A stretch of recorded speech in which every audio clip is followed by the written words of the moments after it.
Have you ever had one of those near death moments that completely changed your perspective on life?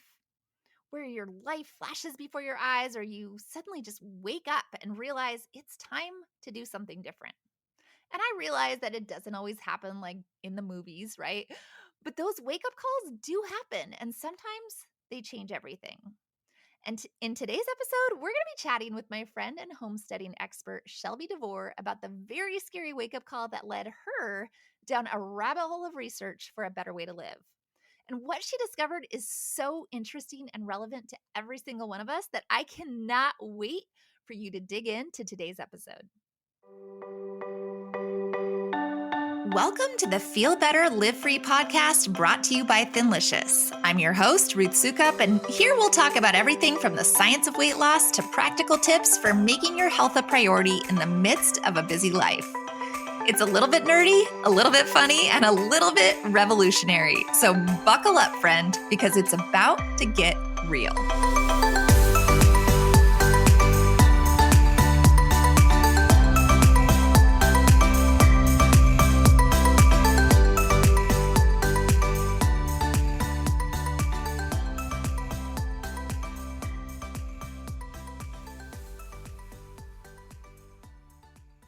Hey there, and welcome to the Feel Better, Live Free podcast. For those of you who don't know me, my name is Ruth Sukup. I'm the founder of Thinlicious and the creator of the Thin Adapted System, as well as the New York Times bestselling author of 7 books.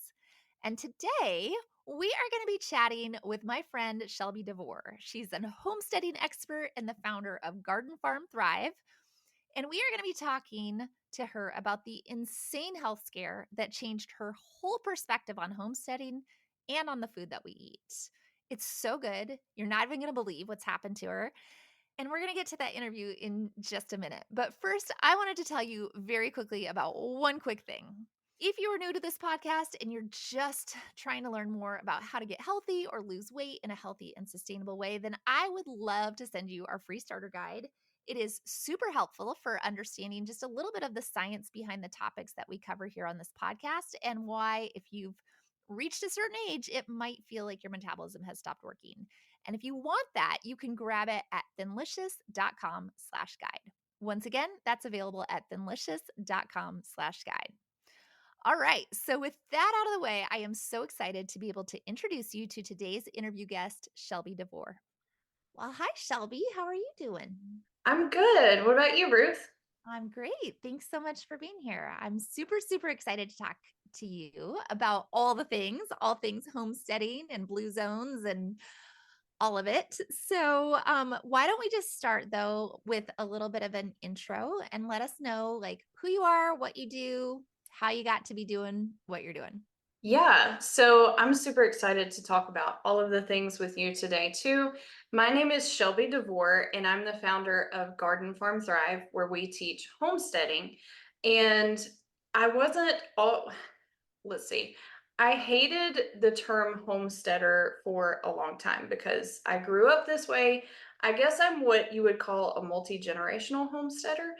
Um, which is it's nice to say, but for a long time I was like, I'm not like prepping or getting ready for like the zombie apocalypse or anything. I think sometimes people like lump the two things together, right? Mhm. But before I started my online business, I taught high school and college agriculture classes. So I have a bachelor's degree in animal and dairy science. I have a master's degree in agriculture. And if there is any topic that is like agriculture, growing your own food related, I've probably taught it like formally at some Yeah. point. So bringing all of that into our business now, um, felt kind of seamless. It was a lot of the same stuff that we were teaching in a classroom, just in an online setting, which is nice because I'm actually able to teach people that want to learn this stuff Yeah. instead of like they're High forced to schoolers. be in a classroom. Yeah. So yeah, that's kind of how we got to where we are today. Oh, that's awesome. I didn't even know that about you, that was your background. Oh, really? Yeah. Masters. Yeah, that's impressive.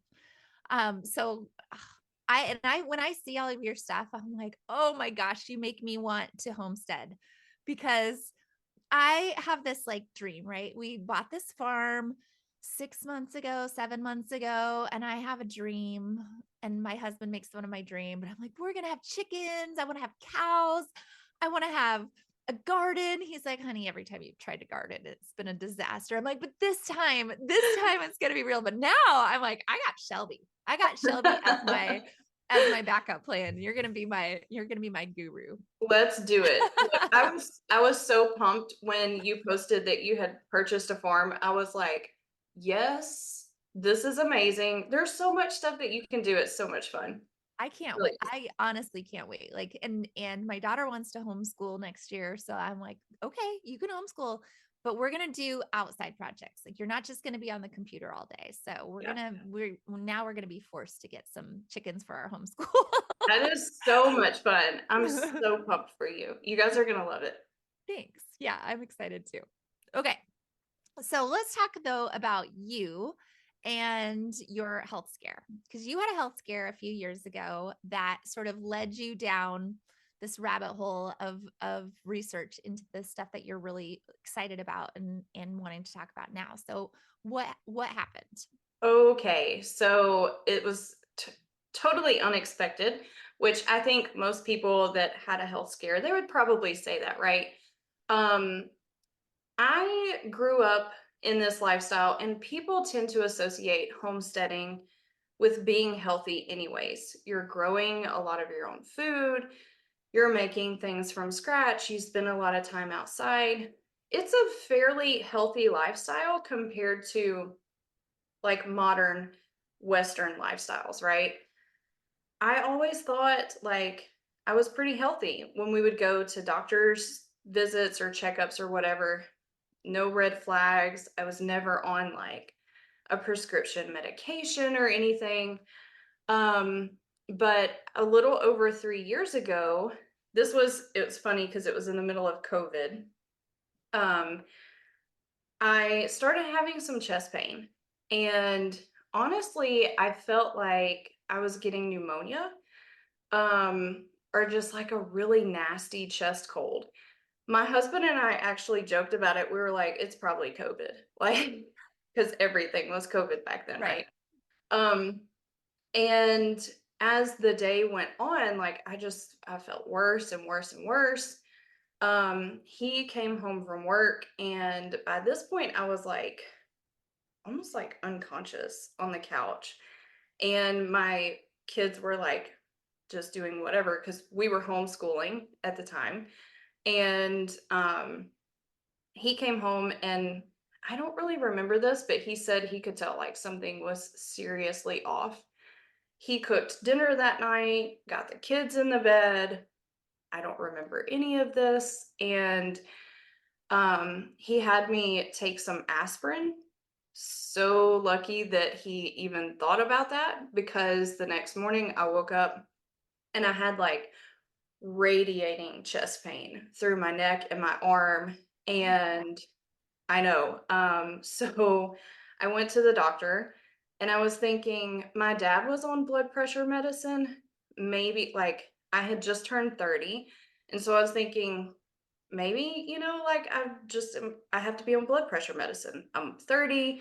Like they say this is when stuff starts going downhill. Like maybe this is just my life now. And I went to the doctor thinking he was going to give me a prescription. I'd get to come back home.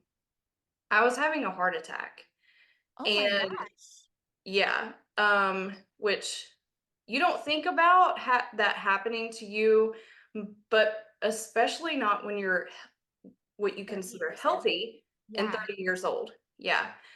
So, I had a heart attack, and the scary part about it was it wasn't your typical type of heart attack.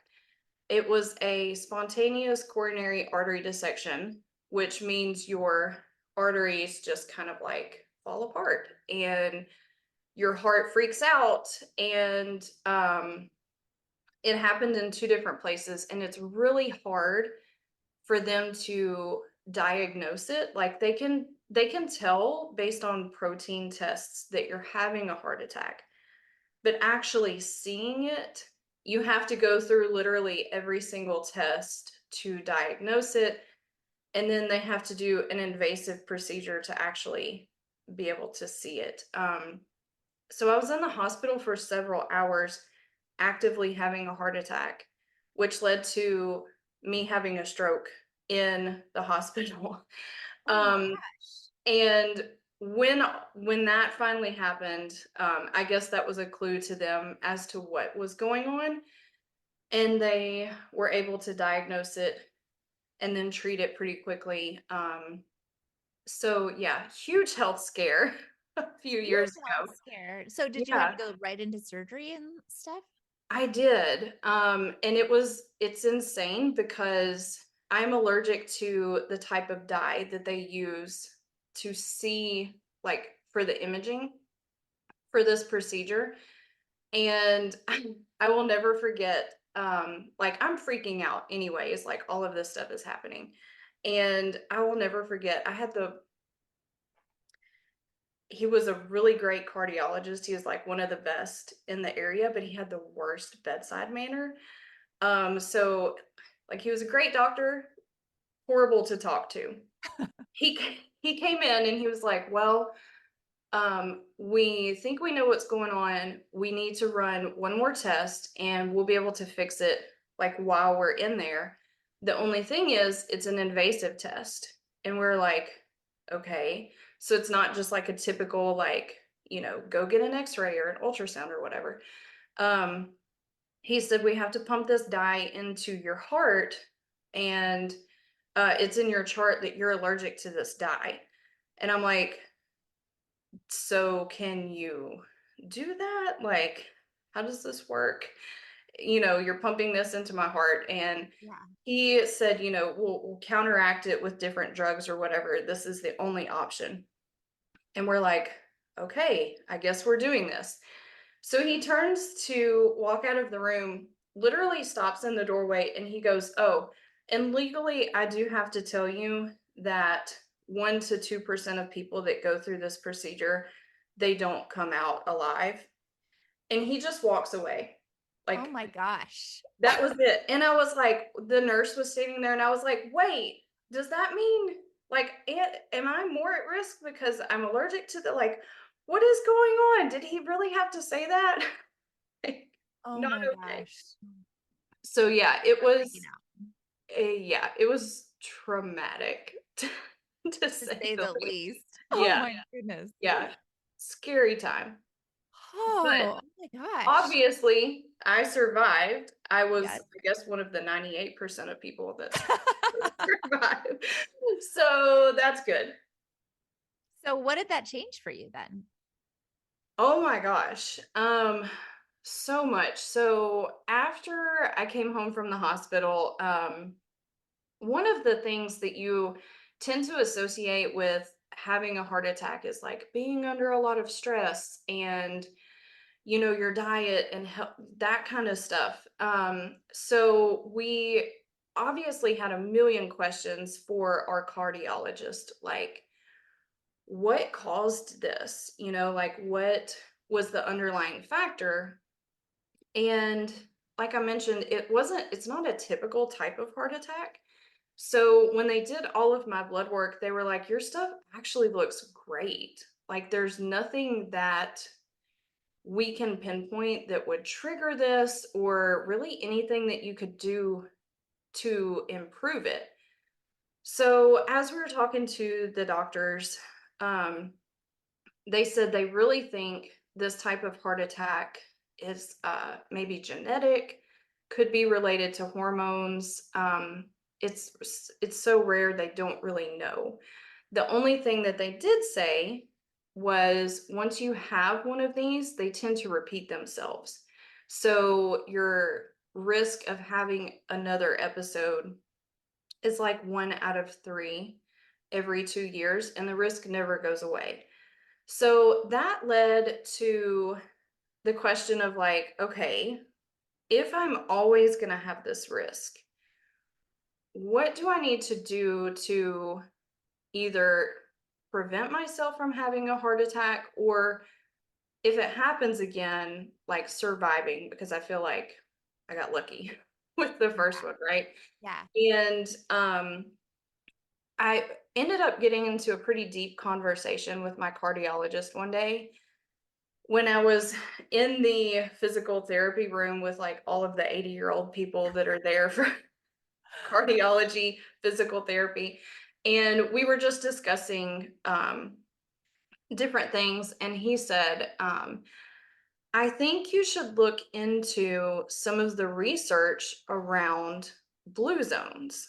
And he said they have much higher life expectancy than other areas. And it's not like, it's not a diet, it's not really anything in particular. He said, but if I were you, I would be researching into that because they have, like, they're obviously doing something right in these blue zones. And that really led me down this rabbit hole of all of this research that I've uncovered about blue zones and health and all the good stuff.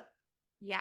Well, tell us, what is the blue zone? What's so Okay. special about it? So, a blue zone, if you if you look back into it, the reason it's called a blue zone is because researchers that study like human aging and life expectancy, they identified, depending on the research, 5 or 6 areas in the world. They're very small areas where people have much higher than average life expectancy. Like, we're talking, these people are living like 20 years above the average life expectancy. And they also have much higher rates of centenarians, which are people that live to be over 100 years old. So, as they identified these different areas, they literally took a map, and one of the researchers had a blue pen and they circled all these different areas, which is why they're called blue zones. Um, and what they uncovered when they started digging into, like, what are these people doing that is causing them to live so much longer, is just, it's mind blowing. So at first, researchers thought maybe it has to do with good genetics, right? Like, maybe we've identified these pockets of people that have just been blessed with good genes, right? So the first thing that they did was they started to research their genetics and see, like, they did a bunch of DNA testing to see if they shared genes that are related to higher than average life expectancy. And they found that's actually not the case at all. Less than 1% of these people had genes that are related to higher life expectancy. So if it's not genetics, that means it's something that they are doing in their life. It's their lifestyle, right? Hmm. So they had eliminated genetics and they started diving into, okay, what are these people doing that modern society outside of these blue zones are not doing? And they started digging into some of that. And this is where I get super excited because there's so much overlap with what people are doing that are living in blue zones and what homesteaders are striving to accomplish. It's so freaking good. Huh. Okay, so tell me. So when we think about homesteading, we think about growing and producing more of your own food, people that are I would say, like, more of the old-fashioned mindset, right? Like, one of the big draws about homesteading is people want to keep these, like, traditional skills alive. Yeah. So, keep that in the back of your brain. Okay. When we look at blue zones, there are a few different pillars of things that these people are doing that almost essentially line up exactly with homesteading. So, in these blue zones, people are not going to the grocery store and buying prepackaged foods. Like, Mm. that's not where it's at, whatever. Right. They're growing a lot of their own produce, a lot of their own meat, a lot of their own dairy. Most of the stuff that they consume, they're producing, or if they're not producing it, it is produced like hyper locally. So, for example, let's say you and I were neighbors Mhm. and I have a huge garden patch in my backyard, but I don't have chickens. You don't have a garden, but you have chickens. And so what we would do is we would just swap out what we needed and provide it for each other, right? That's kind of what's going on in these blue zones. Most of the people have some sort of garden going on. Uh, and then everything else that they're not producing, again, they're getting it extremely locally. It's fresh, it's grown organically and sustainably, it's not being shipped in. And that means it's a lot more nutrient dense, right? So just the quality of what they're eating is so much better for them. Um, which leads to another point in one of the pillars of blue zone lifestyles is these people, when you think about exercise, typically what comes to mind is what we call explosive exercise, right? Like lifting weights for 30 minutes, going to like hot yoga or biking or running. And we think of exercise as like, how many calories can I burn in a short window of time, right? It's not just being more active throughout the day. So, people that live in blue zones, they're not doing explosive forms of exercise. Like, that's not part of their agenda at all. They're just way more active consistently throughout the day. And one of the major forms of exercise that these people are getting is taking care of a garden. Huh. Like, and we would never think of that as like Exercise. exercise, Yeah. right?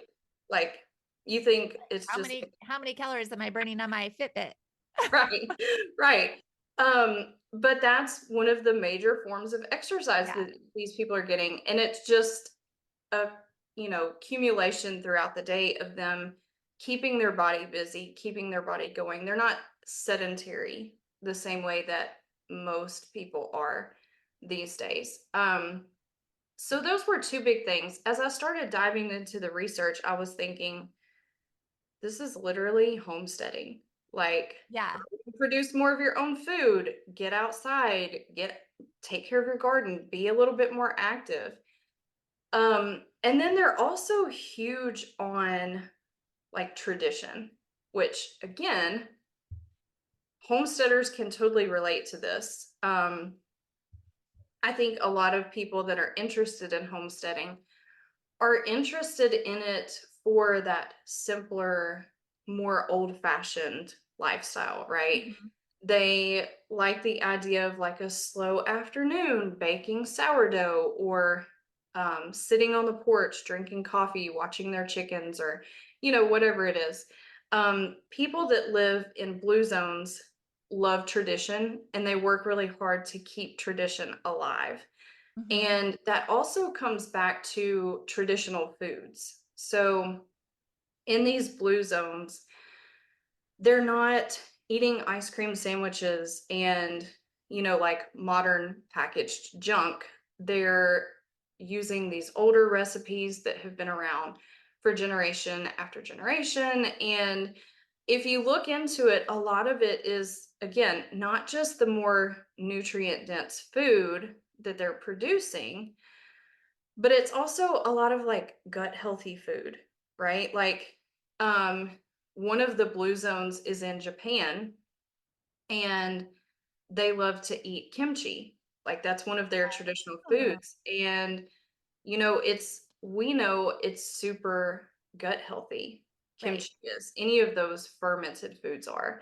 And Right. so when you look at the different blue zones, they all have some sort of traditional like staple in their diet that is kind of on the same lines as like kimchi would be. So it was just fascinating when I started digging into this. I was like, Yeah.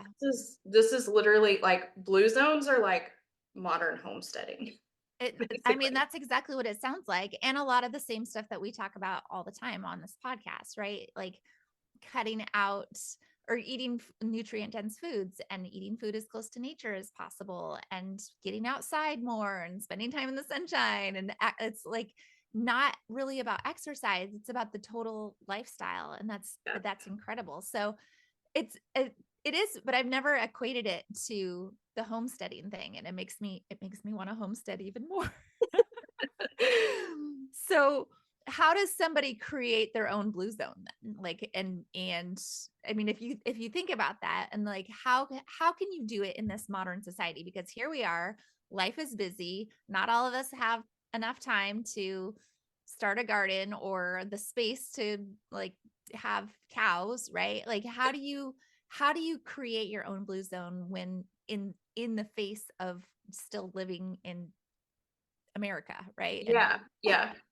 So this is where I get super excited because I think people overcomplicate homesteading way more than they should. So if we look back, let's say 100 years ago, the standard American diet looked extremely different than it does today, right?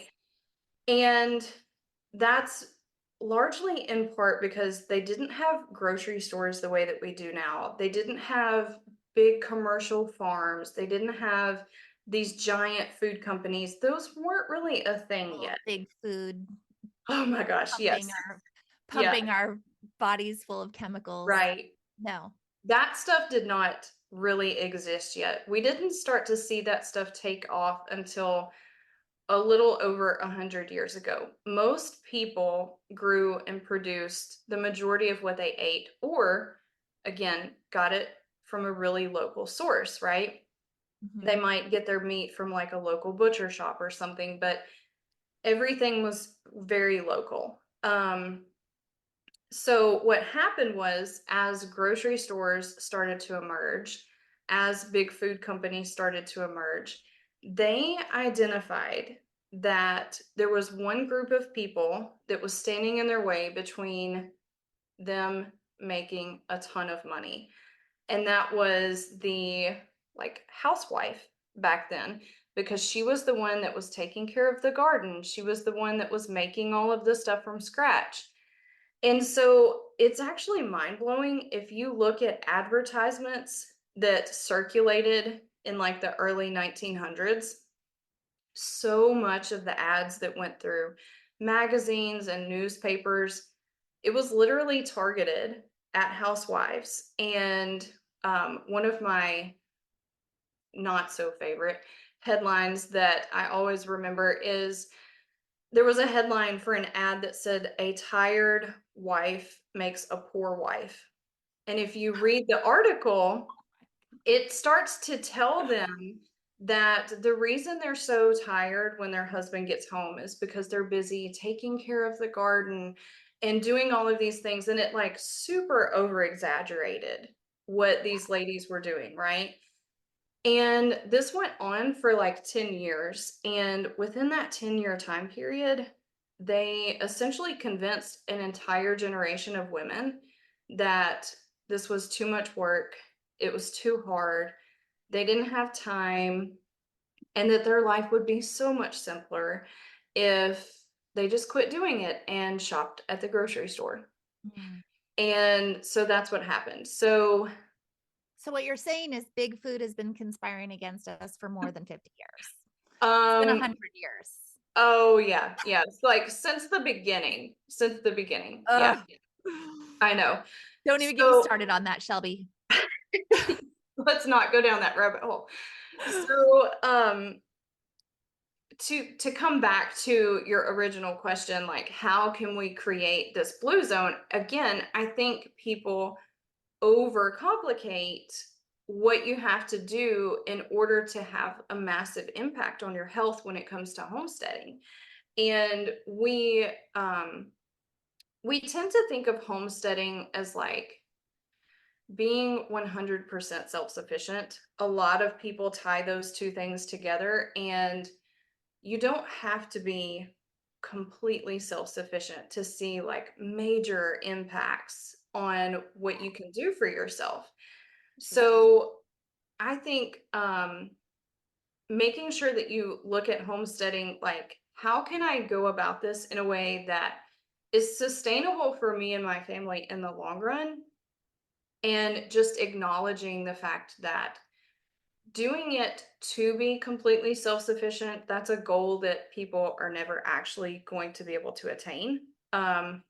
If you're being realistic about it, like you're not going to have the cows, you're not going to have the huge garden, you're not going to be able to grow your own wheat and sugar cane, like all of that's just not realistic, right? Right. Uh, so I teach people, look at homesteading from a simplistic view. And when I say that, I don't mean like, let's make our lives like Little House on the Prairie, but like, how can you make homesteading work for your family? And what can you do that isn't going to like completely overhaul your schedule, but is actually sustainable for you to do? With a lot of people, that's something simple like starting with a garden, right? Mhm. You would be amazed at what you can grow on like a postage stamp. Right. Like yeah. And it's not as time consuming if you do it the right way. And again, I think like if you're thinking about homesteading from being completely self-sufficient, you It think to yourself, I have to have like the entire day to Yeah. get through my chore list. Yeah. And Yeah. when I think you that's what scares me about it.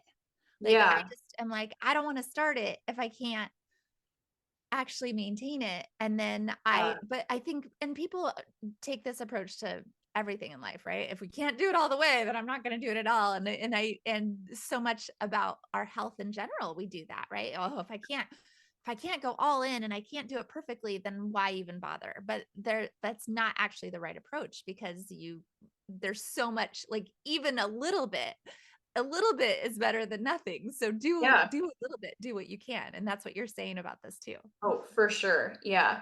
One of the places where we tell people to start is we have an exercise that we call the 5-minute refrigerator and pantry challenge. Oh, And you set a timer for 5 minutes. You go through your pantry, you go through your fridge. If you have a written out grocery list, you can look at that also. But you essentially write down what it is that you're shopping for every single week at the grocery store. So when I go through this challenge, for me, my top things are like tomatoes, stuff for fresh salads. We use a lot of herbs, garlic, onions. And I look at this and go, okay, this is what we are buying the most of in the grocery store. What of this can I produce at home? If I were to pick three things, what are the top three things that I could grow in a garden or produce on my homestead? And just taking those top three things and growing them or producing them at home, that in itself makes a massive difference in what you're consuming. And it doesn't feel like you're creating this huge chore list for yourself yeah. that you constantly have to fight to keep up with. Yeah. So it makes it a lot more sustainable in the long run, if you go about it from that point of view. I like that approach. That actually feels like really doable. It is totally doable. If you could, I would say if you could block off like 10 minutes a day to dedicate to your garden or your chickens, whatever you decide that first starting point is for you, Mhm. um, that's all it takes. Like, it's not Mm. super complicated or time consuming. I'm feeling inspired. We do eat a lot of eggs. We go through a lot of eggs, and eggs have gotten so crazy expensive, like ridiculous, especially the good ones, Yes, right? yes, yes. It's insane. Yeah. I So know. And chickens, here we come. yeah, it's totally worth it. So another thing to consider is the quality of what you're going to produce at home is insanely better than what you could ever buy in the grocery store. Even if you go out of your way to buy quote unquote the good stuff, so like the pastured or the grass fed or the organic. Have you ever heard anybody talk about the fact that they don't like tomatoes or they don't like store-bought tomatoes? Mm-mm. If you haven't, okay. Well, I know lots of people who don't like tomatoes, I guess, but I've never Yeah, heard they don't like okay. store-bought specifically. My grandmother, she used to call them hothouse tomatoes, the ones that you would buy in the grocery store. Yeah. And she would talk about how much she hated them. And it's not actually whether they're grown in a greenhouse or not, which is what she was referring to when she said hothouse, but tomatoes and most of the produce that you buy in the grocery store, when you buy it, even if you're buying fresh produce, it's several months old. Did you know that? No. Yeah. How Yes. is that possible? Okay, so insert science lesson. Um, okay, so a lot of produce, as we'll use tomatoes as an example because happens so frequently with them. Um, Tomatoes, when they are grown commercially, they're actually picked when they're green, so before they're ripe. And they're stored in these giant warehouses. Okay. Now, as soon as you pick any type of produce, the nutrients in that start to break down within hours. You're losing vitamins, minerals, carbohydrates, all of the stuff that would give it any nutritional value or flavor starts to break down. Okay. um, Whether it is ripe or not. So, tomatoes ripen with a natural gas that they produce that's called ethylene gas. In these warehouses where they store these unripened tomatoes, they actually pull the ethylene gas out of the air. And that prevents the tomatoes from ripening and it kind of puts them in this like state of stasis. Oh, The nutrients are still breaking down, yeah. right? The tomatoes just not ripening. So when they get ready to ship those tomatoes out, they will pump ethylene gas into the air and make all the tomatoes ripen at the same time. So when they get to the grocery store, they're They're ripened. Yeah, they're they're red, but they're nutrient deficient. yes. So sometimes tomatoes Oh. that you get have you ever had a tomato that you bought at the grocery store and you sliced into it and it's like almost gritty and like Mhm. watery and has no flavor? Yeah. That tomato was probably over a year old when you got it. No Isn't that way. crazy? Yeah, that's crazy. And so, we wonder why when we look at people that live in blue zones, right? They're growing and producing stuff or getting it super locally. It's not stuff that's been hanging out in a warehouse where there is no nutritional value in it, right? Everything that they are eating still has the nutrients in it. It's still really nutrient dense. And you can get that when you're producing stuff at home because you're picking it fresh, you're using it fresh, you're not letting it. Could you imagine like picking a fresh tomato and then just letting it sit in your pantry for a year and then trying to eat it? No. Like, that's insane to think that that's what happens all of the time. And then people wonder why we need multivitamins and Yeah. supplements to make up the difference because it's not in our food like it should be. Yeah, that's crazy. I honestly had no idea that you think so now you go to the grocery store and you think you're buying healthy food and there's nothing there. Okay. Now I'm convinced. But like, do you kind of think homesteading is the trend, right? Like, you go on Instagram and everybody's making their sourdough bread and it's like having a moment right now. How do you feel about that? So okay, as somebody that grew up this way, it does make me excited to see other people getting on board with it because I feel like for so long, if you used the word homesteading, it did kind of have like this almost like crunchy negative connotation with it. People were like, "Oh, Zombie okay." apocalypse. Right, right. And it's like, no, we just enjoy real food Yeah. and the lifestyle. It's not like we're trying to set up for The Walking Dead or anything.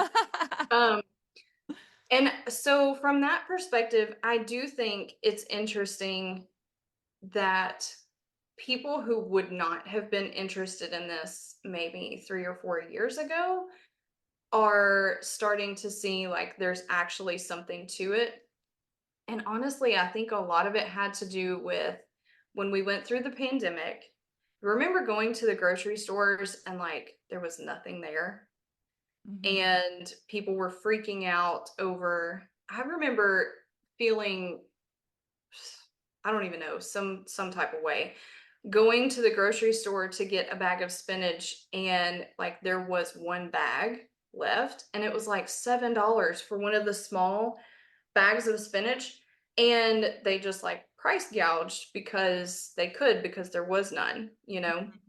Yeah. And I think just that brief scare that we had where people realized how fragile like commercial food chains and the food supply chain is, that they started to realize like maybe this is a skill that I should learn, like just in case, Yeah. so I don't know that it's a trend that will ever completely be buried, like um, maybe it was a few years ago, like pre-pandemic. Because I think like there's such a volume of people that Right. are learning and taking advantage of this. And then one of my favorite phrases is, once you taste a homegrown tomato, like you'll never go back. Like Can't there's go back. nothing like, yeah, there's nothing like a homegrown tomato. So I think once people start producing stuff and they taste the difference, they're hooked. Yeah. Yeah. Yeah, I can see that. I mean, just what you were saying about the food being like warehoused for a year and losing all its nutritional value. That to me, when I'm purposely trying to eat nutrient dense food, is like, okay, I got to do something different. Yes. So, is there like a happy medium? Is there a way to, if you're not growing all your own food, right? You start slow, you start with three things, but you still have to buy things, or you have to go to the grocery store, or is there a way to get the benefit of locally grown produce without actually growing it yourself? Oh, for sure. Yeah. Again, because if we look at this holistically, if you want to improve your health with the food that you're consuming and you're really conscious of that quality of the food, the nutrients that's in it, but you can't produce it all yourself. Um, One of the things that has started to pop up, I would say over the past probably 2 decades, is supporting more of your local agriculture. So there are CSA programs all over the place, which is like crop share. So you would buy a share from a farm and it's a local farm. Most of these places, they're using sustainable agriculture, they're growing organically, like they're checking all the boxes, right? So if you want Yeah. like the non-GMO, the organic, and you want stuff that's actually fresh, not packed away in a warehouse, um, you can buy into a share like that from a local farm. A lot of these places also do meat, eggs, and dairy. And again, they're checking all the boxes. Yeah. If you don't have something like that in your area, farmers markets are another place where you can go to. And then I would just encourage people like look up who your local farmers are, because a lot of people don't realize that farmers are going to produce for whoever they can sell it to, right? So that may be a local consumer, it may be your local meat packing company, right? Um, a lot of times you can get a much better quality product. You know how it was produced, you can find out who the person is that's producing it, all of the stuff that goes into it if you buy from your local farmer. And a lot of times it's cheaper than what you could get the same quality in a grocery store because you're cutting out all of the middlemen, right? Yeah. Yeah. And just buying it directly from the producer. So I would look for ways like that to like fill in the gaps Yeah. and try to steer away from some of that commercially produced stuff as much as possible. Dude, they're always I'm out to get us. I know. I read a statistic the other day that it blew my mind, which says something because I have a background in agriculture. But when you go to the grocery store and you buy a 1 pound package of ground beef, you assume that that's from one cow, right? When you think about the fact that one cow can produce hundreds of pounds of meat, Mhm. but the average package, 1 pound package of ground beef at the grocery store is made up of 70 different cows. No. Yes. And you don't know how they're produced, if they were sick when they were slaughtered or Right. like, you know, like it's Oh, just Shelby, you're making me rethink everything now. it's yeah. The research when you start digging into some of the stuff and you think about this from a health perspective, it's scary. It really is. It is. It is. And it's no wonder, honestly, that I mean, it's no wonder that we're struggling with all the health issues as a society that we are. And then you think even the good stuff you got to watch out for. Yeah. And it really makes you think, oh my gosh, we could probably keep talking about this all day, but Probably. this would be a very long episode. So if people want to find out more or find out more about homesteading and get started with this, how can they find you? Yeah, so I'm at gardenfarmthrive.com and we have two incredible free resources that I think would help jumpstart somebody's homesteading journey in a way that's easy and actually manageable. So we have the free Seeking Simplicity Masterclass where we actually dig into a lot of what we talked about today and simplify how you can get started with a homestead. And we also have a free guide, the Beginner's Guide to Homesteading, that walks you through how to get started, walks you through the 5 minute challenge that we talked about, and gets you started in the right direction. Awesome. I love it. And we will make sure to post the links for both of those in our show notes so that if you're listening to this and you want those links, just go and check that out. And Shelby, thank you. This was so helpful. It was so good to talk to you. I feel like I learned so much. And now I am definitely inspired to get started on creating my own blue zone. Thanks so Yeah, much. get those chickens. Yeah, thanks for having me. Thank you. All right, guys. That about does it for this episode. I hope you found this topic as fascinating as I did. And if you know someone else who would be interested, please be sure to send it their way. Then be sure to subscribe to this podcast to be notified of future episodes. And I will see you back here very soon for another new episode.